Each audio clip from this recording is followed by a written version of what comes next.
اب چلیے فرشتے نے آ کے کیا کہا، اب یہ ہے کیا کہتے ہیں وحی کا منظر. اس سے پہلے تک جو آپ نے سنا نا وہ وحی کا پس منظر تھا، وحی شریعت کی تمہیدات تھیں جس میں الہام بھی آ گیا اور کیا کہتے ہیں خلوت نشینی بھی آ گئی، سارا کچھ. اب جو وحی کا منظر ہے اس کو ذرا کمال طریقے سے آپ ملاحظہ کیجیے گا. فرشتہ آ گیا، اس نے آپ سے کہا اقرا، پڑھیے. اب بھائی اس سے مراد کیا ہے؟ اقرا پڑھیے. بڑی بڑی کمزور باتیں کی جاتی ہیں جی. ایک تختی تھی اس پہ اقرا لکھا ہوا تھا، پوری ایسی صورت کی پہلے 3-4 آیتیں لکھی ہوئی تھی، آپ کو کہا گیا آپ پڑھیں، آپ نے کہا میں پڑھا ہوا نہیں. بڑی کمزور باتیں ایسے نہیں کرنی چاہیے. یہاں اس سے مراد یہ نہیں ہے کہ آپ کو لکھ کے سامنے لایا گیا، بلکہ اقرا زبانی کہا گیا آپ پڑھیں. کوئی چیز آپ کے سامنے لکھ کے نہیں لائی گئی تھی، ہوتی تو پھر یہ اس حدیث کے اندر یہ بات ہوتی. کمزور باتیں بہرحال نہیں کرنی چاہیے. اقرا پڑھیے. جیسے کسی بچے کو کہا جاتا ہے آپ پڑھیں، لیکن جو کسی بچے کو کہا جاتا ہے وہ بھی بڑا تھوڑا سا مختلف ہے اس سے. یہ جو یہاں ہے وہ میں آپ کو انشاءاللہ بتا دیتا ہوں. علماء نے یہاں یہ بھی باتیں کی ہیں، اردو دانوں کو سمجھنے آئے تو کوئی فرق نہیں پڑتا. اقرا یہاں تلقینی حکم ہے کہ تکلیفی حکم ہے؟ تلقینی ہو تکلیفی ہو بہرحال کوئی اس کا نتیجہ نہیں نکلتا، اس لیے میں اس پر بات نہیں کرتا. ٹھیک ہے، تو آپ کو کہا گیا اقرا آپ پڑھیے.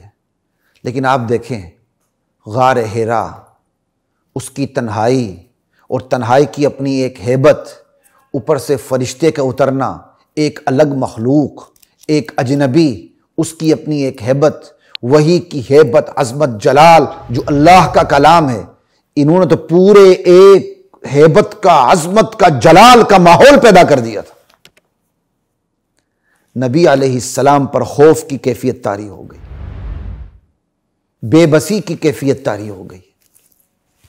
ٹھیک ہے، ایسے خوف کے ماحول میں، ایسے جلال کے ماحول میں فرشتہ آپ سے کہہ رہا اقرا پڑھیے. اب یہاں ایک اور بات بھی ہے جس کی طرف میں آپ کی توجہ مبذول کرانا چاہتا ہوں. اقرا کیا پڑھیے؟ سوال ہے نا، کیا پڑھیں؟ آپ کسی کو کہتے ہیں بھائی اقرا ھذا الکتاب، یہ کتاب پڑھیں، ہاں اقرا ذالک وہ پڑھیں. اب یہاں کیا پڑھیں؟ کیونکہ جو پڑھنا ہے وہ اگلا لفظ ہوگا، خود اقرا نہیں ہوگا. اقرا پڑھیں تو کیا مطلب؟ اقرا ھذا الکتاب، آپ یہ کتاب پڑھیں. اقرا ذاک، آپ وہ کتاب پڑھیں. خود اقرا مقصود نہیں ہوگا، اقرا کے ذریعے حکم دیا جائے گا آپ پڑھیں. کیا پڑھنا ہے وہ اقرا کے بعد ہوگا. ایسا ہی ہے کہ نہیں؟ یقیناً ایسا ہے، لیکن یہاں یقیناً ایسا نہیں ہے. یہاں خود لفظ اقرا بھی پڑھنا مطلوب اور مقصود ہے کہ آپ لفظ اقرا ادا کریں. اب بات سمجھ آ رہی ہے آپ کو؟ یہاں بہت سے علماء کا ذہن بھی نہیں جاتا. لفظ اقرا پڑھنا مقصود تھا، آپ لفظ اقرا ہی سے پڑھیں، یعنی اس لفظ کو پڑھیں.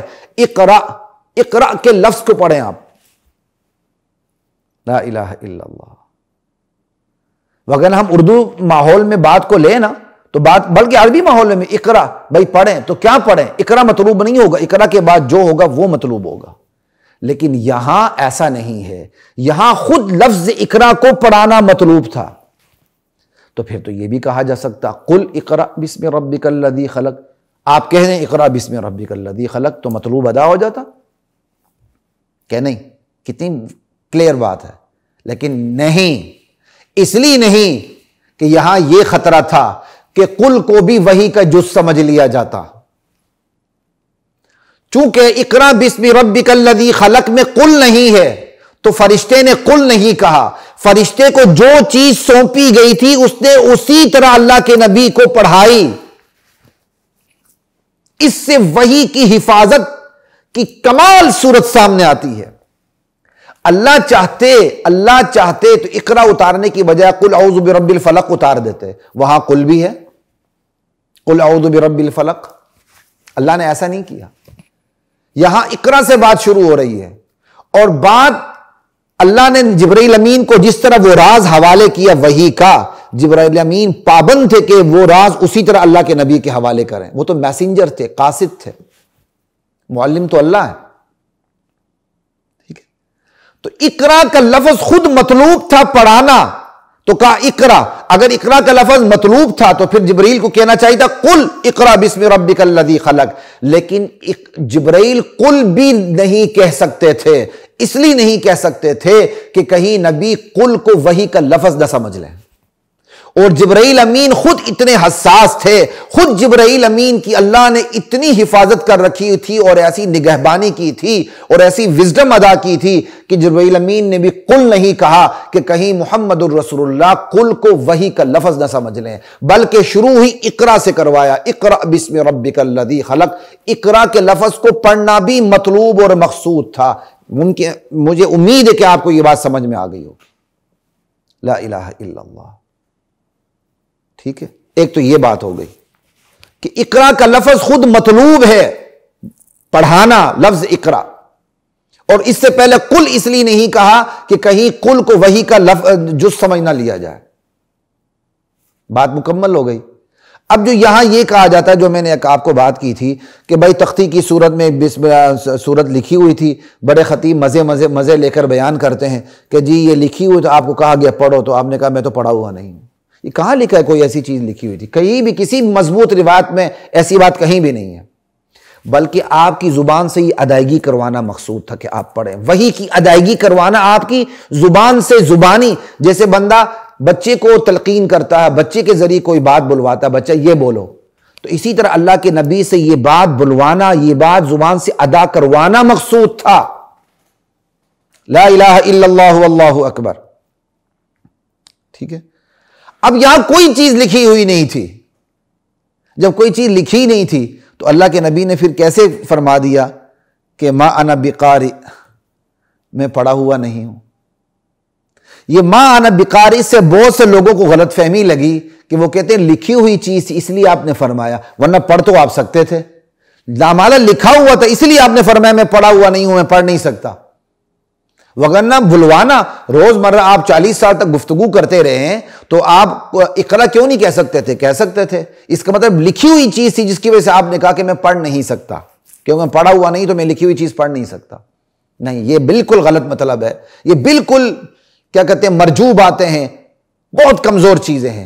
اصل بات یہی ہے، یہ جو وحی کے نزول کی جو کیفیت من جانب اللہ بن گئی تھی وہ جلال والی کیفیت تھی، ہیبت اور عظمت والی کیفیت تھی، اور پہلی مرتبہ وحی کا نزول ہو رہا تھا، وہ بھی آسمانوں سے من جانب اللہ ہو رہا تھا۔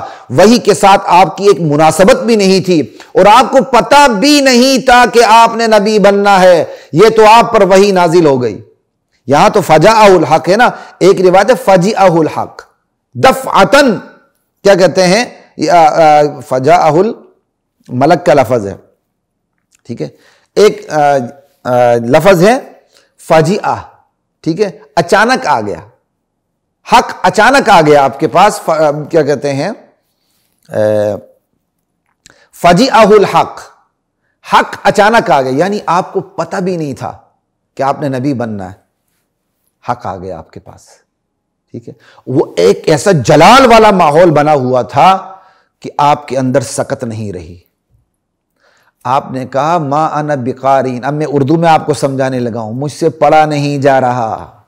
اب آپ سمجھے، مجھ سے پڑھا نہیں جا رہا، میرے بس میں نہیں پڑھنا، میری سکت نہیں ہے لفظ اقرا کو اپنی زبان سے ادا کرنا۔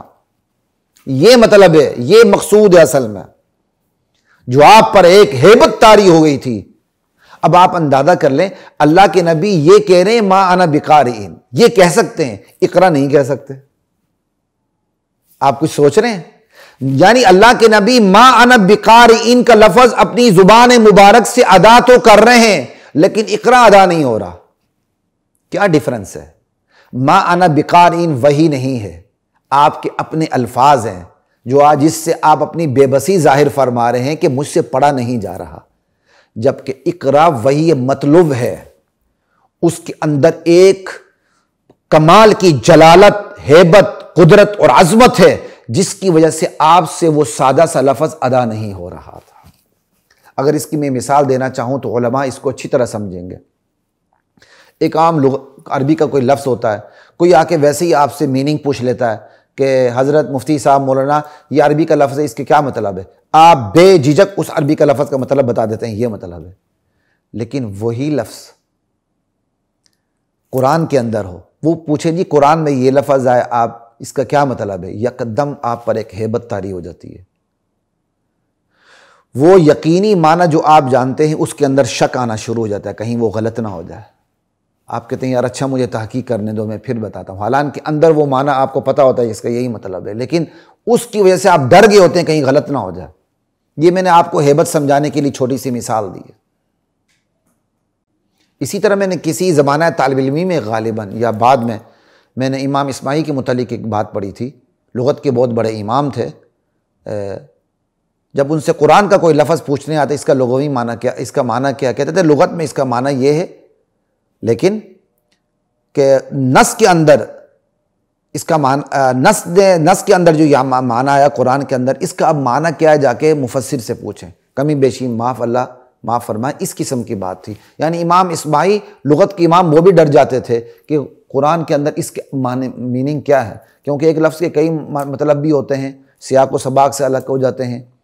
ٹھیک ہے، تو کہا اس کے لغت کے معنی یہ ہے، قرآن نے اس کا مطلب کیا لیا جا کے آپ جو ماہر ہیں ان سے پوچھ لو. جیسے الصلاۃ کا لفظ دعا کے لیے آتا ہے، لیکن قرآن نے جب صلاۃ کا لفظ کیا ہے خاص صرف سمپل دعا کے لیے استعمال تو نہیں کیا، خاص حرکات و سکنات کے لیے صلاح کے لفظ کو استعمال کیا.